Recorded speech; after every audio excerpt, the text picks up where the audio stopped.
Recording in progress. Welcome, everyone. Here we are, the start of a new year, the first Land Use Committee meeting of this term. It's our regularly scheduled meeting, first Tuesday of the month. I'm Andrea Kelly. I'm the chair. With us here in the chamber tonight, we have Councillor Allison Leary from Ward 1, Councillor Tariq Lucas from Ward 2. I'm from Ward 3. On Zoom, we have Councillor Randy Block from Ward 4. We have our new member, Julie Irish from Ward 5. Welcome, Julie, to your first Land Use Committee meeting. From Ward 6, also first meeting is Sean Roach. Welcome, Sean. We do not right now have a member from Ward 7, but hopefully he will show up. And from Ward 8, Stephen Farrell. We are really lucky tonight to have quite a few of staff members from Planning and Law present in the chamber. I'll start with our clerk, Katie Holden. This will be her last meeting with us, though, unfortunately. Sorry to lose her, but she's happily moving on to something good for herself. From the Planning Department, we have Sandria Berman here, and we have Katie Wewell, who is our new Acting Director of Planning and Development, a new title for Katie. And Kat Kemet is also on Zoom with us from the Planning Department, and in the chamber is Jonah Temple from the Law Department. We have a pretty light agenda tonight, only 3 items. The first one I think will go quickly. Let me just explain what's going to happen with that.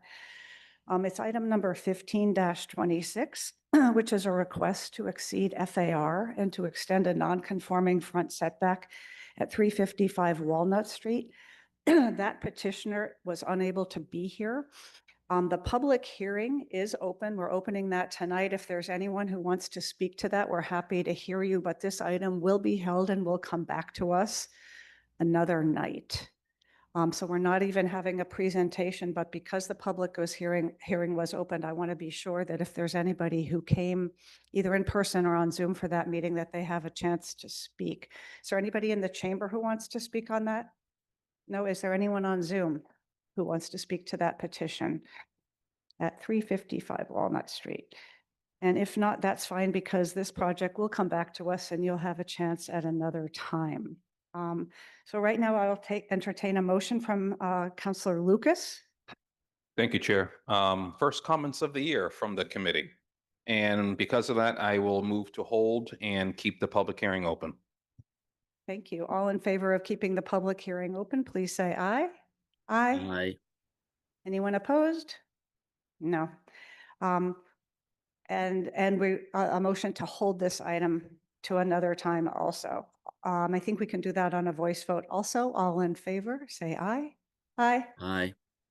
I do not hear anybody opposed. That item is held. Moving on to the second item, which our second item of the year of 2026, number 13-26, a request to amend a special permit number 216-88 to extend a non-conforming front setback for an automotive service station canopy, and to amend special permit number 305-82 to replace the existing freestanding sign and other waivers from the sign regulations at 14 Elliott Street. This is, as some of us refer to it, the Sunoco station. Would you like to speak to that, sir, at the microphone? Yes. Okay, go ahead. My name's Sorry, make sure the microphone is on at the base. okay. Are you not hearing me through the mic? No. I was just too far away. Yes, now we can. Thanks. Just give Okay. us your name and address. Yeah, my name's Mark Smith, professional engineer with CMG. It's 67 Hall Road in Sturbridge. They didn't hear me now. Sturbridge, you've come all the way to Newton for Yeah. this. I'm also here with Ed Negotian, the longtime owner and operator of the Sunoco station. Great. Tell us what you'd like to tell us about this proposal. Okay, so I guess I can share my screen. Let me give that a shot. This kind of technology for me. So send request.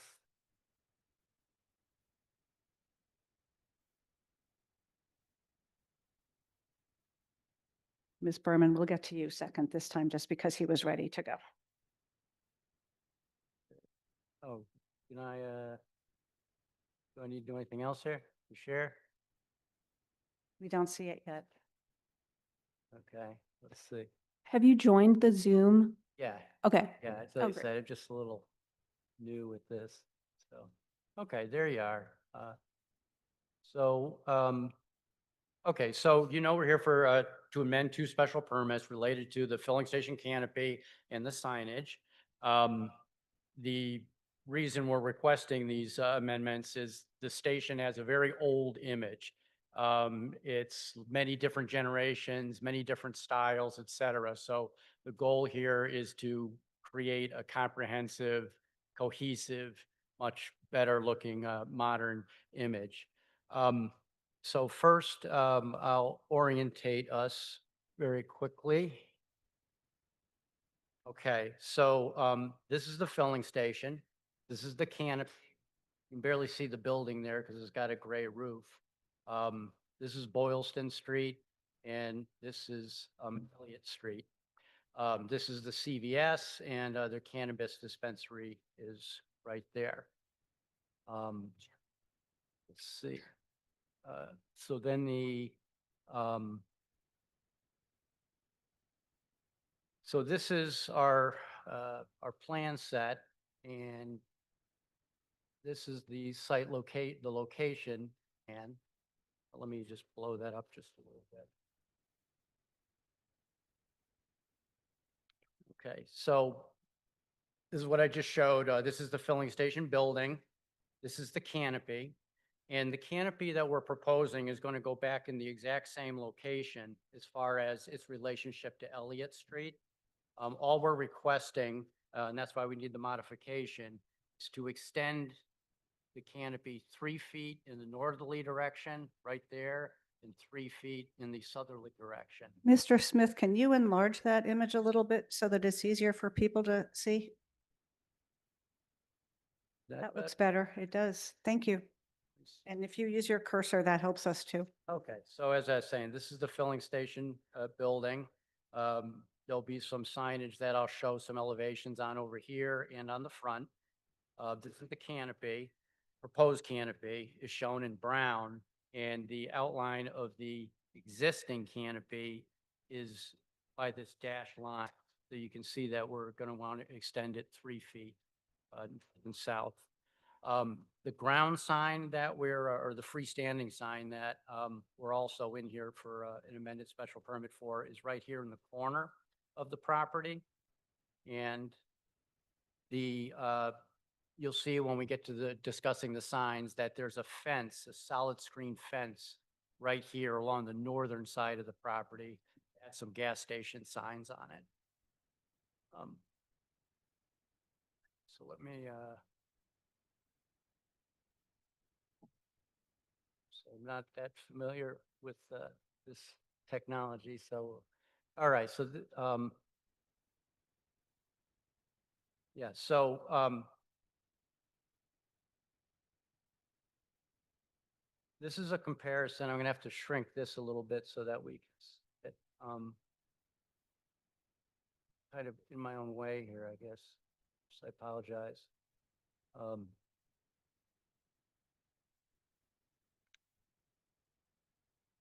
So you find the right sign. I'm going to make this 30.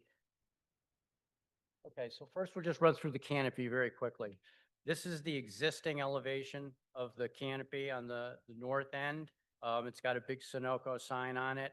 What we're proposing is down below, and that's going to be the pattern for all these elevations. We'll show the existing up top and the proposed down below. So this Sunoco sign here will be removed, and the new canopy will have the more modern, what they call the Sunoco diamond on the end of the canopy. And after I show these line drawings, I can show a quick color elevation of what this is actually going to look like. So facing the street currently is the Sunoco image that's very heavy on NASCAR. It's got kind of a checkered flag and rainbow colors, and some words over here about being the fuel supplier for NASCAR. The new image is just a Sunoco word mark and a yellow arrow. Also, there's currently an ad sign on the end of the aisle here. That'll be removed. The new style is to have the local ad signs for specials mounted on the canopy columns. So that's what we show, right here.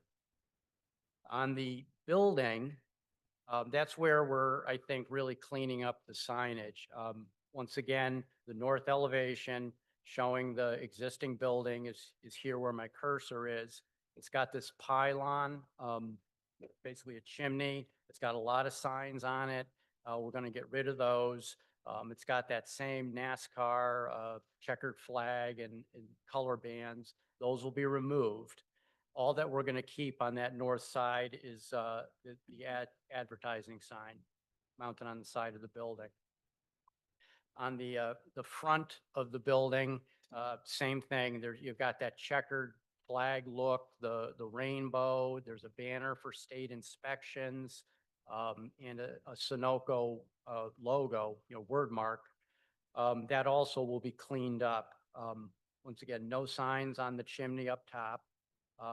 Get rid of that banner and put some proper signage, non-illuminated, on the fascia, just saying exactly what the building does. It's got a small snack shop and state inspections.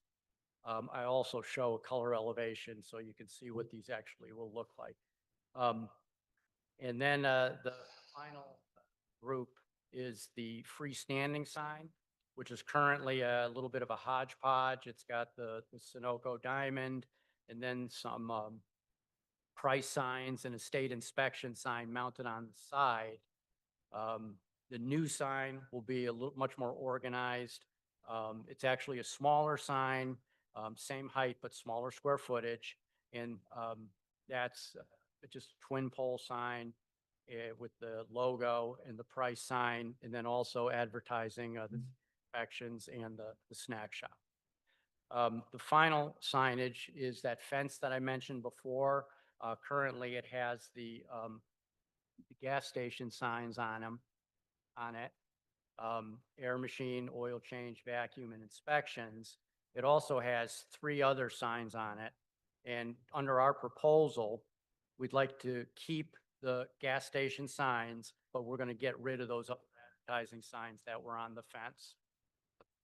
Okay, so now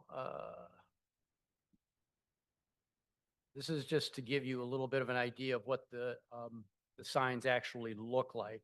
On the ground sign that I mentioned before, it's not all illuminated. This came from the UDC. A standard Sunoco sign, this whole white panel would be illuminated. But after discussion with the UDC, we're going to black that out so that the only sign that's illuminated is the Sunoco triangle. And same thing with the state inspections and the snack shop. And then, of course, like a typical filling station sign, only the prices are illuminated on the price sign. And then as I mentioned before, we're going to get rid of this banner that's on the front of the building, get rid of that entirely. And the only signage on the building is going to be the snack shop and state inspections. That's what that will look like. And then, as I mentioned, just to give you an idea of what the canopy signs will look like, it has a kind of a dimly lit band, and then the Sunoco triangle or diamond gets illuminated, and the Sunoco word with the yellow arrow gets illuminated. And once again, there were some additional signs that were proposed by Sunoco, but at the request of UDC, we've eliminated them. So we're only proposing the signs that I just went through. So overall, it's a reduction in the total number of signs and the total square footage of signs. And in the end, I think it's going to give a much more cohesive, updated image, get rid of a lot of that old stuff that's been out there for a long time and it's kind of mismatched. So, Is that all set, any Mr. Smith? You'll still be here if we have more questions? All set? all right, thank you. Okay, thank you. Now we'll hear from the planning department. Before we do that, I just want to welcome Brian Golden, who has just joined us. He's a new city councilor from Ward 7 and member of the Land Use Committee. On Zoom, we also have two other counselors, not members of the Land Use Committee, but welcome counselors Pam Wright and Julia Maliki. And we've also been joined by our new planning staff member, Zach Melcher, online. So we got a full house tonight. Planning. Ms. Berman, thank you. Madam Chair. Everyone can hear me. And thank you, Mr. Smith, for your presentation. Good evening, everyone. Sandria Berman for the City of Newton. I'm going to proceed. Oh, sure. Can you hear me now? I'll do my best to speak a little bit louder. So we have before us again petition 13-26. It's a special permit site plan approval to amend special permit 216-88 to extend a non-conforming front setback by raising an existing canopy and constructing a new canopy, to allow for an oversized secondary sign and to allow for multiple secondary signs, and to waive the maximum aggregate square footage, as well as to amend special permit 305-82 to replace the existing freestanding sign with a new oversized freestanding sign. As you'll see here from the aerial view, the subject property is located in a Business 2 district at the intersection of Route 9 and Elliott Street. The subject property abuts a commercial multi-tenanted plaza to the east, which includes an additional parking area for multiple businesses. The site is improved with an automotive service and gas station that has been in continuous operation since 1930. The neighborhood consists of mixed commercial and residential uses. And to the east and north, our properties are zoned with Business 2 with a multi-residence transit overlay, and it's improved with commercial uses, including small retail and automotive service and gas. To the north and west, our areas zoned multi-residence 1 and 2 with a multi-residence transit overlay and are improved with a mix of single, two-family, and multifamily dwellings. And finally, to the south are several abutting districts, including manufacturing, public open space, and multi-residence 2 districts with both residential and commercial uses. Again, the zoning relief requested are to amend special permits 216-88 and 305-82 to allow an oversized freestanding sign, to allow multiple secondary signs, to allow an oversized secondary sign, and to waive the maximum aggregate square footage for gas station signs. In terms of criteria to consider when approving a special permit, that the site in the Business 2 zone is an appropriate location to allow for the proposed changes to the canopy and the signage on site, that the proposed changes to the canopy and signage do not adversely affect the neighborhood, that the proposed canopy and signage will not be a nuisance or serious hazard to vehicles or pedestrians as designed, that access to the sites over streets is appropriate for the types and numbers of vehicles involved, and that the nature of the use of the premises, the architecture of the building, or its location with reference to the street is such that exceptions to the requirements for the freestanding sign and secondary signage should be permitted if in the public interest. And finally, that the proposed extension of the existing non-conforming front setback is not substantially more detrimental than the existing non-conforming front setback is to the neighborhood. Some thoughts from the planning department. We note that the proposed canopy and signage are consistent with the intent of the city's zoning ordinance per 5.2.1, offering an improvement to the attractiveness of the business area while preserving the use and improving the signage legibility for safety of vehicular and pedestrian traffic on site. That the proposal provides an overall reduction in signage from the existing 27 signs to 24 signs. That the proposed signage project as designed was issued an approval from the Urban Design Commission. The proposed 16-foot freestanding sign will also be in compliance with the 16-foot maximum height allowed by right per the Newton zoning ordinance, as well as what was approved originally in special permit 305-82. That the proposed freestanding sign of 54 square feet will provide an overall reduction in size from the existing freestanding sign of 72.6 square feet, and will be closer to compliance with the maximum allowed by right of 35 square feet. And finally, that the requested relief to further extend the existing non-conforming 7-foot front setback for the construction of a wider canopy does not result in further reduction of that 7-foot setback. That concludes the planning presentation, and I'm happy to take and answer any questions. Thank you, Ms. Berman. Now we'll go to the public hearing part and see if there are any members of the public who would like to speak to this, ask questions or make comments. I don't see anyone in the chamber, or is there anyone on Zoom who would like to speak to this?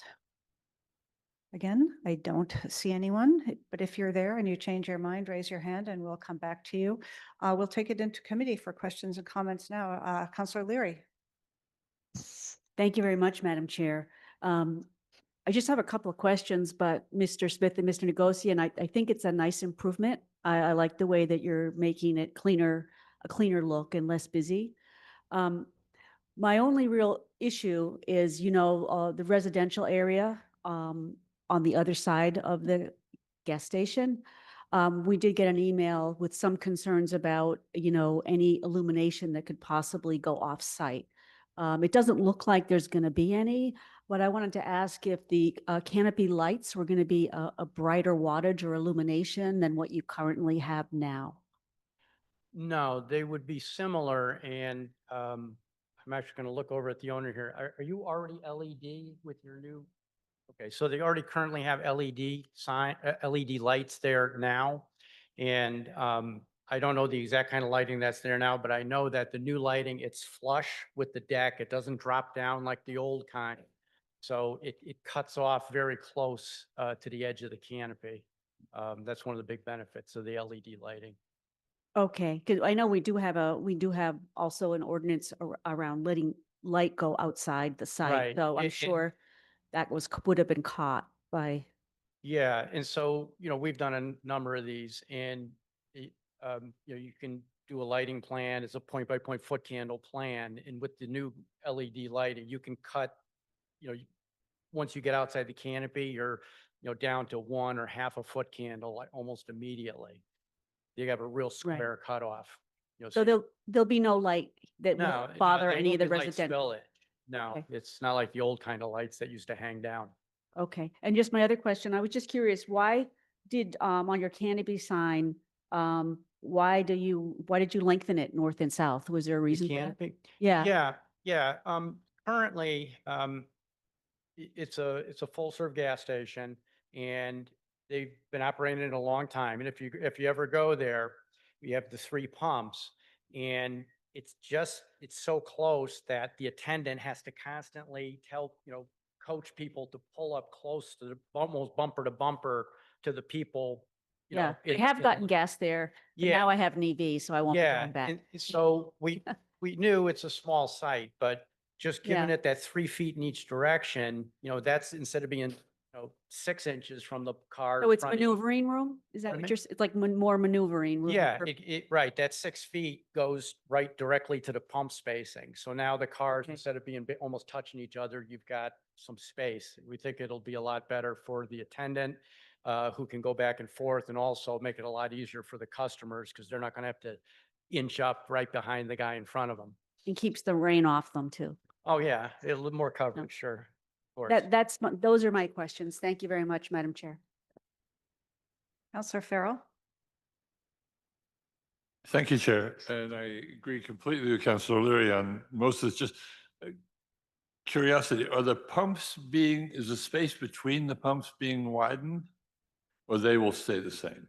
They're being widened a couple feet. Oh, good. That's Yeah. to meet with what you're talking about. Yeah, and so that's where we're, as she mentioned, we get a little we can still spread them a couple feet in each direction and still have some coverage on them.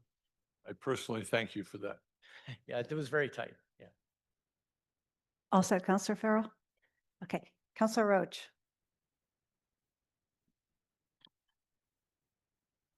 So the thing that strikes me about the residents' comment is that the orientation of this station, or at least the graphics of this station, are not towards motorists, but actually towards the residents and towards the parking lot, CVS parking lot. So the primary, because the long end is facing the Elliott Street residents and the parking lot, that's where the predominant graphic representations, the prominent advertising.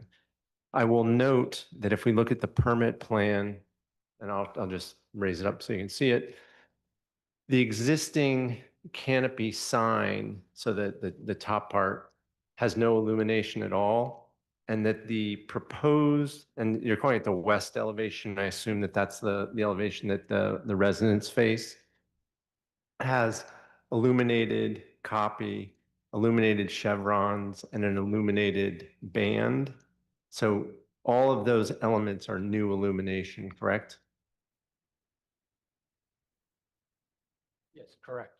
Okay, so it just strikes me that's new illumination to the residents without any commercial benefit, because I drove by this afternoon, and you cannot see that face of the canopy from the street, not from Route 9, not from Elliott Street until you're right on top of it. So I would request that that illumination not be part of the signage, because there's no obvious benefit that I can see to the station, and then that just is illumination into the residents. So we're talking about the side of the canopy that faces Elliott Street. What I would consider the long edge, Yeah, it's parallel to Elliott Street. It faces Yep. Elliott Street. Yep. It's right along it. Mhm. Because that's actually new, as according to this plan. Right, there's graphics on it now, but it doesn't glow. Correct. Yeah, I mean, I would have to, obviously, maybe, Would you like to consult with Mr. Negoshian about that? How he feels about that recommendation?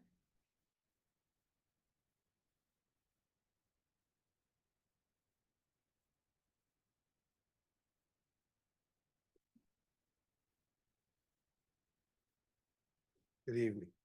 Hi. So it's on the traffic side of the road side, so that's why Sunoco wants to make it that way.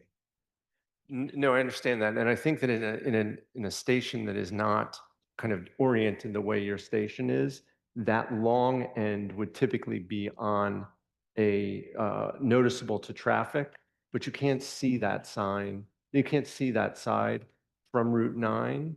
You can only really see it from the Elliott Street Yes, residents, and it'll only be visible to motorists for a very short period. So the benefit, the commercial benefit seems very low, and the impact on the residents seems very high. okay, so they were taking it off the ends and switching it to the sides. I'm sure it's not a problem, put it on the ends. if Right. That's better. I think the ends would make more sense, because that's what's facing the traffic as opposed to the Yeah, residents. I don't think that's a problem. Okay. talked about is this, that side there. Right. Not being illuminated because it's gonna bother neighbors here. Yeah, I understand. So that would be acceptable? Yeah. Okay. Thank you. You're an easy man. That's it. Thank you. Any other questions from counselors? Counselor Irish, this is in your ward. I wonder if you have anything to ask or say about it.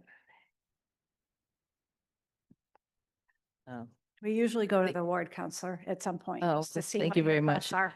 No, I am very familiar with this location, as it is just down the street from me.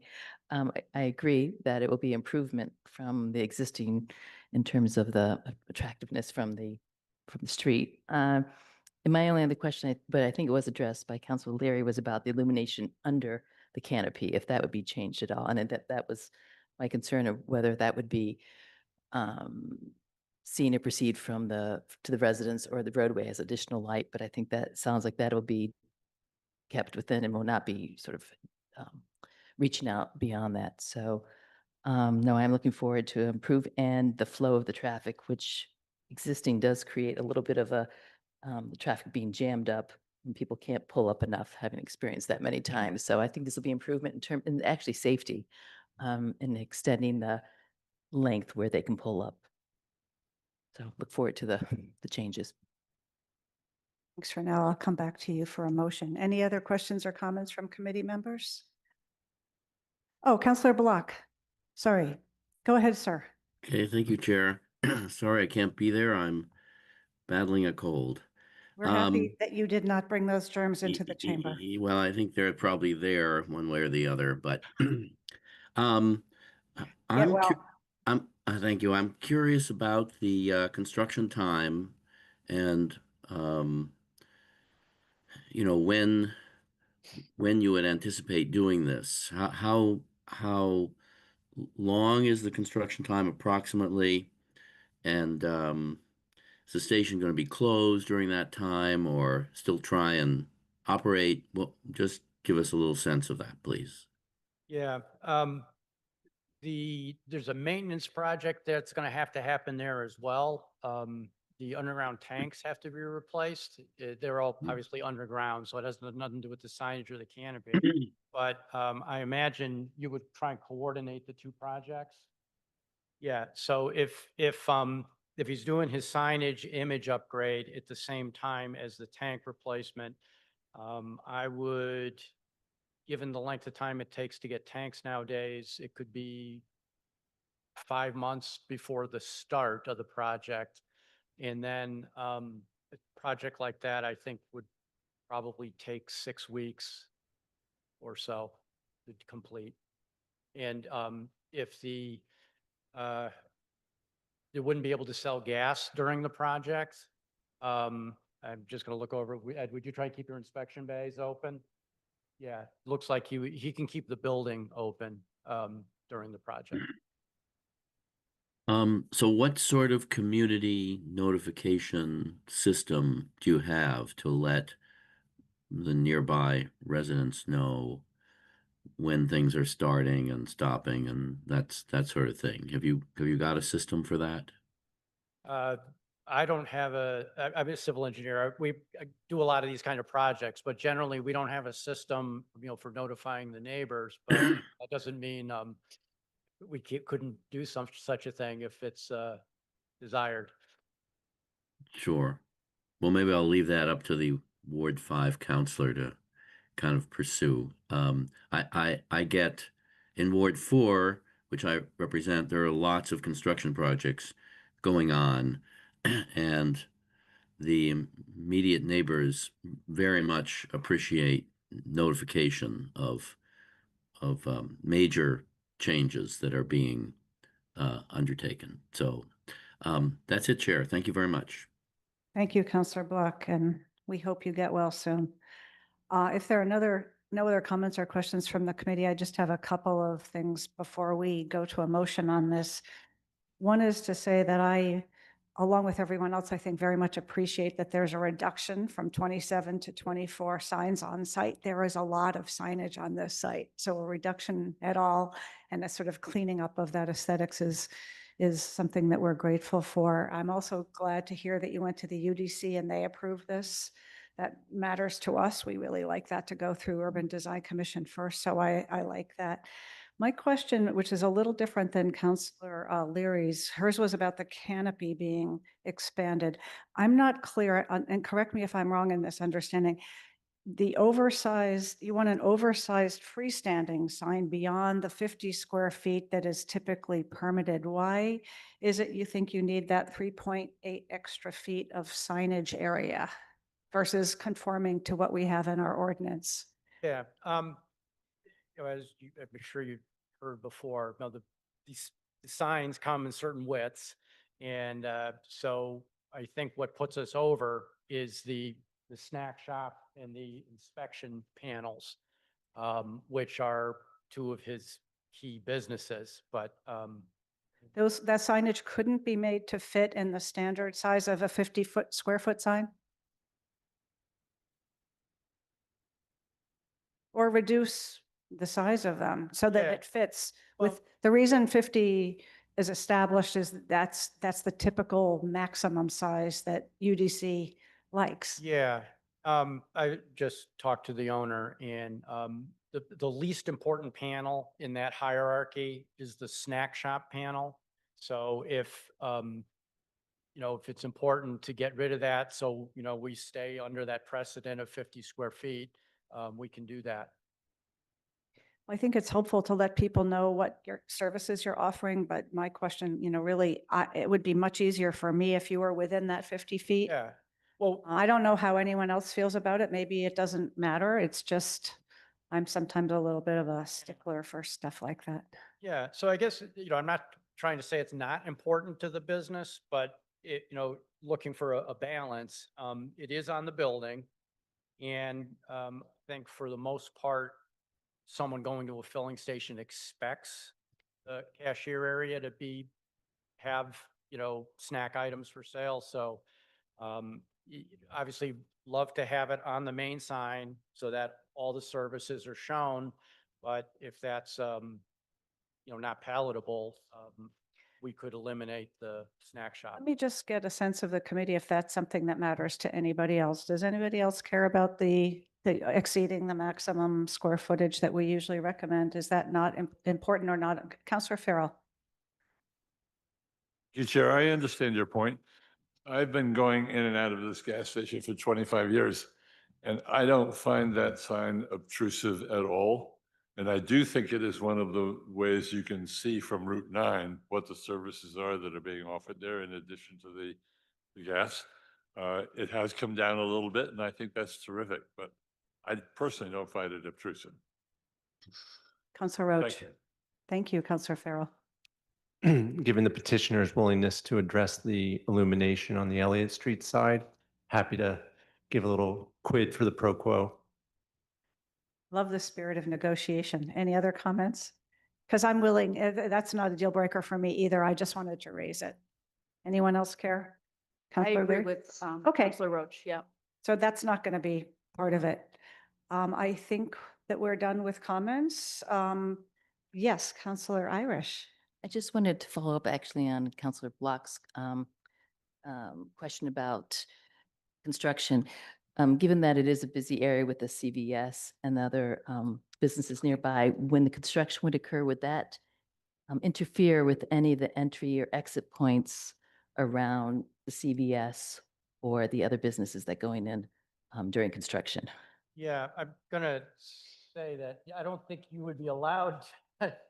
Yeah, I'm afraid he's gonna have to work his project from that his small parcel, because I don't think any of the other businesses would let him. I mean, I'm just being realistic. I'm sure there'll be times where like a truck, like for example, the day they have to set the tanks, there'll be some big vehicles there. And although they'll do all the work on his property, they obviously have to get on site Right. and position themselves. So I think like with any construction project, there would be some cases where, they might have to block a curb cut for, like you see typically where a flagman or someone just holds people up so a big vehicle can get in and then traffic goes again. And a lot of times, if during the permit process, that's where they might request a police, or there's certain things that would make them get a police detail if it did involve, a significant, traffic management. But obviously the guys that do this work, they work in urban areas all the time. So they plan it out pretty carefully. It's just a very particularly tricky entrance. Yeah. As you know, it's with several entrances within a small area and exit. So whatever can be done to sort of ameliorate the any stoppage or confusion by people entering and exit would be probably. Yeah, and logistically, just generally in these kind of construction projects, the folks who have to move the large equipment, they'd Yeah. rather move it. They're not looking to move it during rush hour, Mm. So, yeah, so I think that'll get built in. Thank you. All set for now, Councillor. This is one docket item, but it involves two amendments. So when we come to voting on it, we're going to look for planning and law in terms of the wording of how to consolidate that. But Councillor Irish, I think now would be a good time to make a motion to close the public hearing and to approve this. Two separate motions. I make a motion to Close the public close the hearing. public hearing and to approve. Great, thank you. All in favor of closing the public hearing, please say aye. Aye. Aye. Looks unanimous, sounds unanimous to me. We now have a motion to approve. So let's see the findings and conditions and the wording that planning and law have worked out on how to combine these two amendments into one cleanly worded approval. Thank you, Madam Chair. If you can't hear me. So we have here, hopefully everyone can see my screen, the draft order for this petition. We have here a special permit site plan approval to amend special permit 216-88 to extend the non-conforming front setback by raising the existing canopy and constructing a new canopy with updated signage, to allow an oversized secondary sign, to allow multiple secondary signs, and to waive the maximum aggregate signage allowed, as well as to supersede special permit 305-82 to replace the existing freestanding sign with an oversized freestanding sign for the reasons given by the committee. And we have here the findings. Item 1, that the site in the Business 2 zone is an appropriate location for the canopy and signage, as the increase in canopy size and changes to the signage do not further encroach into the setback and serves to help identify the site from a distance to our oncoming vehicular traffic from Boylston Street and Elliott Street. Item 2, that the canopy and signage will not adversely affect the neighborhood, as it will improve wayfinding and will aid visitors in both locating and navigating the site. And 3, that the canopy and signage will not be a nuisance or serious hazard to vehicles or pedestrians, as the canopy and sign will be reconstructed in the same locations, will not exceed the height of existing structures, and will enhance the appearance, safety, and navigability of the site. 4, that access to the site over streets is appropriate for the types and numbers of vehicles involved, as no changes to parking or circulation are necessary or planned with the installation of the sign. Item 5, that the nature of the use of the premises, the architecture of the building, or its location with reference to the street is such that exceptions to the signage requirements should be permitted in the public interest. The site's longstanding use as a service station, coupled with the surrounding mixed-use neighborhood, will benefit from updated signage that better identifies services on site and provides improved safety and signage for vehicular and pedestrian traffic.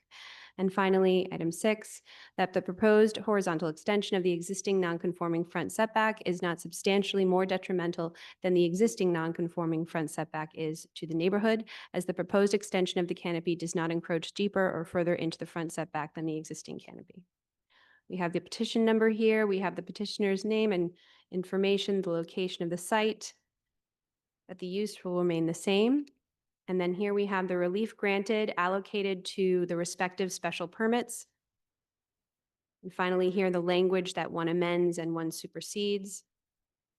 And finally here, the standard plan referencing condition under item 1 with our plans. Under item 2, the standard building permit condition, and under item 3, the final inspection and certificate of occupancy condition. And if it is the will of the committee, we can add a condition that Councilor Roach had discussed to incorporate a non-illuminated west-facing facade, if that's wanted. So I can, That sounds like that would be a good idea. okay, great. Thank you. And automatically, it needs to be in compliance with our light trespass ordinance, so we don't need special wording about that. All set? We can take a roll call vote. Counselor Block, Aye. Counselor Farrell, Counselor Golden, Counselor Irish, Aye. Counselor Kelly, Aye. Counselor Leary, Aye. Counselor Lucas, Aye. Counselor Roach. Aye. Motion passes 8-0. Good luck. Thanks for improving the site.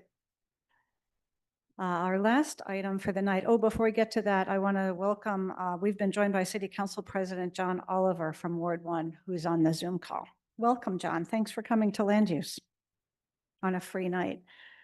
The final item is number 16-26, which is a request to exceed FAR and to allow 3 stories at 89 Redwood Road. First, we'll hear from the Planning Department, and then we'll hear from the petitioner. I'll Zach, just, I'll leave that to you. Thank you, Mr. Melcher. yep, I'm just going to pull up the presentation here. Great.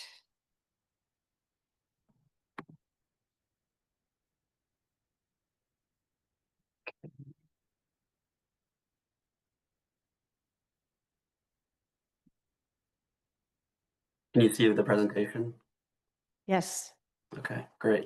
My name is Zach Melcher. I'm the planning associate with the City of Newton, and I'm going to be presenting petition number 16-26, which is a special permit site plan approval to raise an existing split level dwelling and construct a new single family dwelling. The petitioner is seeking relief to exceed floor area ratio and to allow 3 stories within a single family dwelling. For the neighborhood context, the property is located in a single residence 2 district in Newton Center and is improved with a split level dwelling constructed in 1952. It's situated in the Oak Hill neighborhood, which primarily consists of single family homes. And most of these surrounding properties are 2 or 2.5 stories, but they appear to be that way. I also want to point out that in terms of FAR of surrounding properties, if we want to compare this one to abutting properties, we can't do that because to determine FAR, a professional needs to go inside the building itself and take measurements. It requires engineers and surveyors to determine the average grade of the midpoint of the basement. So I cannot speak to the FAR of surrounding properties definitively, just for future reference. In terms of the zoning relief requested, the petitioner is seeking relief to exceed FAR and to exceed 3 stories. The FAR will increase from 0.27 to 0.50, where 0.35 is the maximum permitted in the district, as well as the height will increase from 22.5 to 33.8, but will still remain below the 36-foot requirement. And the proposal complies with all other zoning requirements. In terms of the criteria to consider, we have standard special permit criteria, which is the proposed dwelling, which exceeds the floor area ratio, is not in derogation of the size, scale, and design of other structures in the neighborhood. The site is an appropriate location for a 3-story. Oh, did the presentation just go out? It's black on my screen for some reason. We did lose your screen, Zach. Okay, that's Screen share.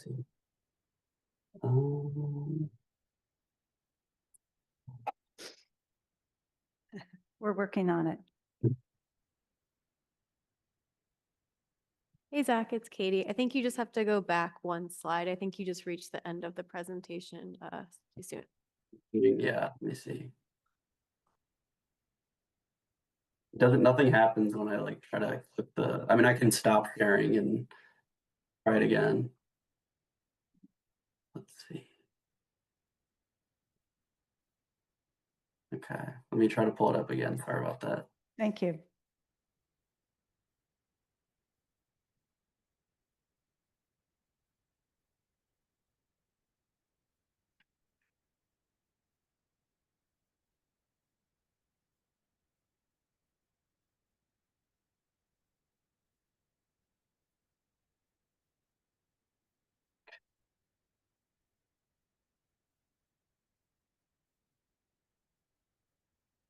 Well, we are seeing the planning analysis.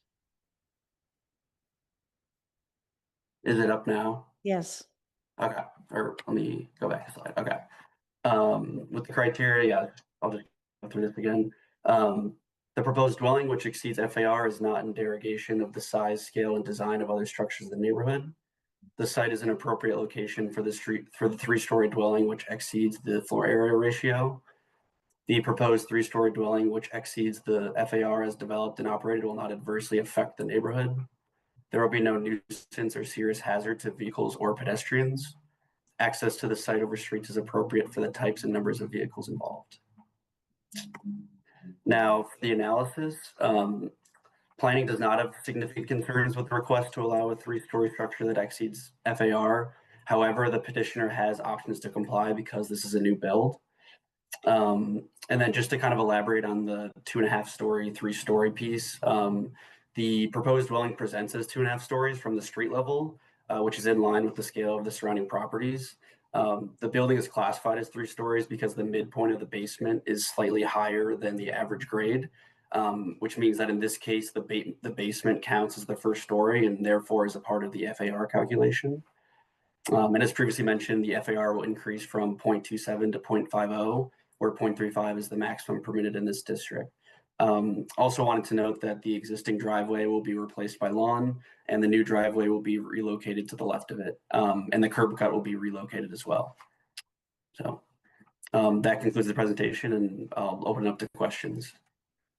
Thank you, Zach. There may be some. Would the petitioner like to come up to the microphone and add anything about what you'd like to be doing and why you'd like to do this project? Is it somebody online, not you folks? Michael Ross? Mr. Ross? Yeah, Welcome. hello, Madam Chair. Sorry, I was just trying to unmute there. I just got it.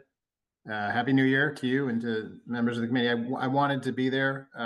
Sorry, I wasn't there in person. I had another virtual meeting tonight right before this one, so it would have been impossible. But in the audience are my clients. They're Newton residents, Vlad and Victoria Sorotin. They should be there. I can't see them, but I'm sure they're raising their hands. We see them. Okay, good. They're waving at us. Okay, good. So they are the owners of this property, and they are also residents of Newton. I'm going to just walk you through a slide of my own, if I could. And just as I'm bringing this up, what I'd like to just say is that we had every belief and intention that this would have been an as-of-right project. When we got out to the site, we discovered that the groundwater at this particular lot is higher than the other lots in the area and requires that the basement be above it. And that drives the rest of the project. That is the only reason why we're coming out of the ground. It doesn't look like we're coming out of the ground to 3 stories, but because of that higher groundwater and the elevations, I'm going to walk you through all of this.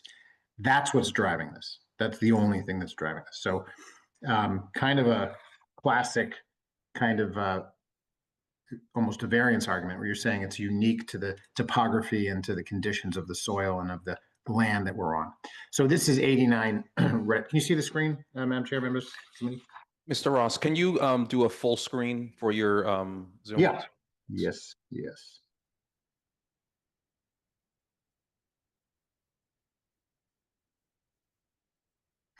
Okay. So this is 89 Redwood. This is the existing structure. As I mentioned, seeking minor relief with regard to the groundwater level issue. And as previously mentioned, this is an existing single-family structure. It's on a 12,860 square foot lot. It has received approval from Newton Historic for demolition. It's in an SR2 district. And as you'll see on this slide and other slides, it's roughly in the same footprint, very similar footprint, and conforms with height and all other zoning requirements.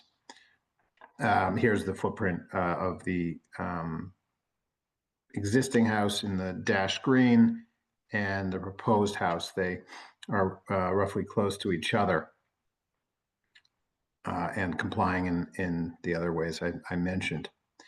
Here's some elevations of the structure. It presents as a 2.5 family structure. The roof, as you can see, is or the attic is accessible through a pull down ladder system only. The maximum height, the tallest part of the attic, is 6 feet high. It's not an accessible attic. But nonetheless, because we are higher on the ground, even though we bring the soil up to where we are, we're higher on the existing current plane. That is what's triggering these violations, these 2 areas of relief. Here's your 2 floors of living, first floor and second floor. We can go back and take closer detail if you want. And then here's your basement and your roof plan. Basement is, it's a substantial portion of the basement. It's storage and mechanical, but there is some living area in the basement. And then with the roof plan, there's no living space in the roof, in the attic. I think this is relevant here. What this slide tries to show you is what our neighboring that we were able to identify of the neighbors we were able to identify their groundwater from their recent projects, we were able to determine where they sit and how we're unique with this high groundwater. So at 21 Lovett, which is on your left, they have their groundwater is 8.9 feet into the ground. So plenty of room to develop their basement. 94 Redwood, 5.5, 71 Redwood, 6.11, 54 Redwood, 6.5. You get to us on the far right there. We're at 4.05 groundwater level. 4.0 feet below grade does not allow you to fully submerge the basement for the basement's midpoint to be submerged, which is the requirement to be considered a basement. And so we are 15 inches above that point. And as a result, the basement then gets counted as a floor and the basement gets counted as FAR. So that's what's driving this. Just drill down just a little bit more on this detail because I think it's relevant. The diagram on the left shows an acceptable water level of 5.6 feet.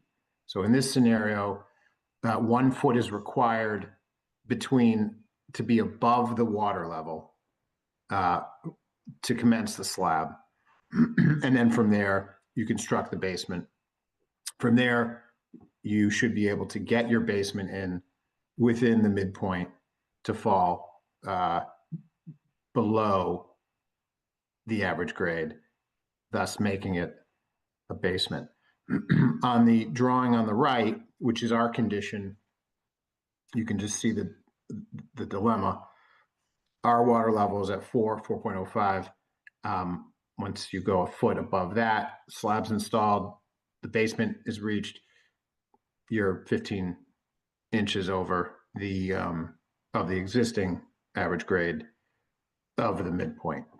There'd be no way to install a livable basement area consistent with IRC building code heights and be able to and not count it as a floor. Here I'm just showing that because the basement's midpoint is above ground and it is counted as a story, the zoning violation for stories and FAR is triggered. And then all other zoning requirements are met. This is just pulled from our survey. Here's your FAR calculations where we would be at 0.35. You had the basement, we're at 0.5.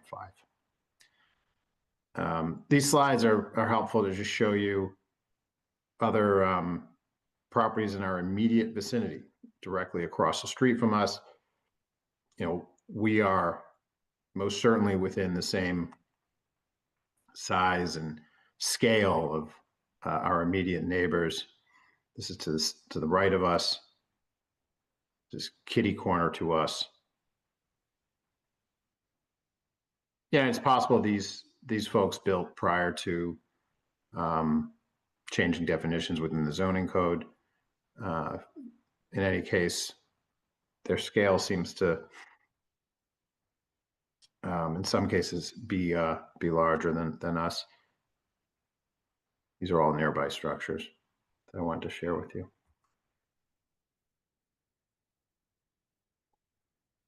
Just to say that the proposed project is in keeping with the area neighborhood.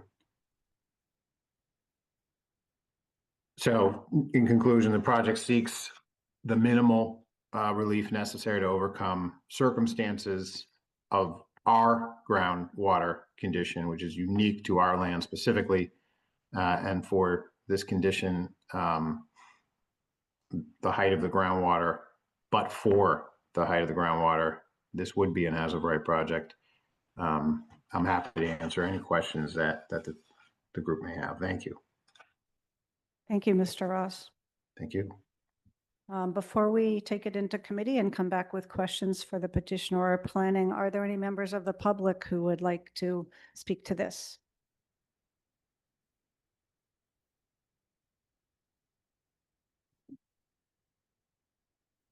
Tasia Melta? Hi, good evening, everybody. It's Tejas Mehta. I live across the street at 94 Redwood Road, one of the houses that you saw. And we recently built as well. So I am, because of the recent building, quite educated on the groundwater issue in Newton. I've been living on this property. We had a property before this, so I've been living here since 1999. I understand the situation. I think some of the houses that Mr. Ross showed are the new construction. I would say about 30–40% of the road or the neighboring roads are new construction, and about 60–70% are the old split 1950s ranches. I guess being a resident here and hoping to live here for another 20 years, a question to the council on, here we're talking about a little over a foot. So I understand the situation, even though by definition it's a 3-story, it looks a little bit like a taller 2.5-story, which is some of the new construction that's happening. How does that prevent this slippery slope, and how, or what happens when the next building two doors down, or my neighbor or whatever? We recently built actually level to the house next to ours on Clifton. That's how we determine the height of our house, to try to level the land. So I just wanted to hear a little bit. This is my first meeting. This is quite fascinating, actually, but if someone could sort of educate me on the process, and is there this sweet spot, right? We have FAR, and now we're asking for an exemption from FAR. What's that sweet spot where it's no longer exempt? Well, welcome to your first Land Use Committee meeting. I think we will touch on some of that. The reason this project is here is because it requires a special permit, which means that the normal considerations are not being met. As Mr. Ross said, there are several waivers they need here. And that's the balancing act that we will be talking about. How much in this area, which is known for high water table. This site seems to have a particularly high water table, which I view as a limitation of what can be well built on it. But that's something that the owners are wrestling with. So keep listening, and perhaps you'll hear some of the nuances of your question addressed. Are there any other questions or comments from the public? I don't see any hands up now, but as you know, you can raise your hands and we'll come to you later. Let's take it into the committee first. Councilor Lucas. Thank you, Chair. Welcome back to Newton, Mr. Ross. How are you? Good. It's good to see you. Happy New Year. Thank you, Councilor. Yep. I just want to go back to that water table issue that you mentioned to start off. You might have mentioned this in your presentation, so apologies if you're going to repeat this and do this all over again. I just want to be 100% certain with respect to the water table. If the water table was lower beneath the grade, this would be a by right project, right? Correct. About how much lower would it need to be for it to be a by right project? About 15 inches, which is what we are, because we're not an inch taller than we need to be. I tried to do the math, but I think 5.5 is the sweet spot. So we're at 4.05. So you could pull this off at 5.5. So the math on that, yeah, that math kind of maths out to about 15, I think. So that's pretty close, about 15 inches. Okay. All right. I just wanted to be certain.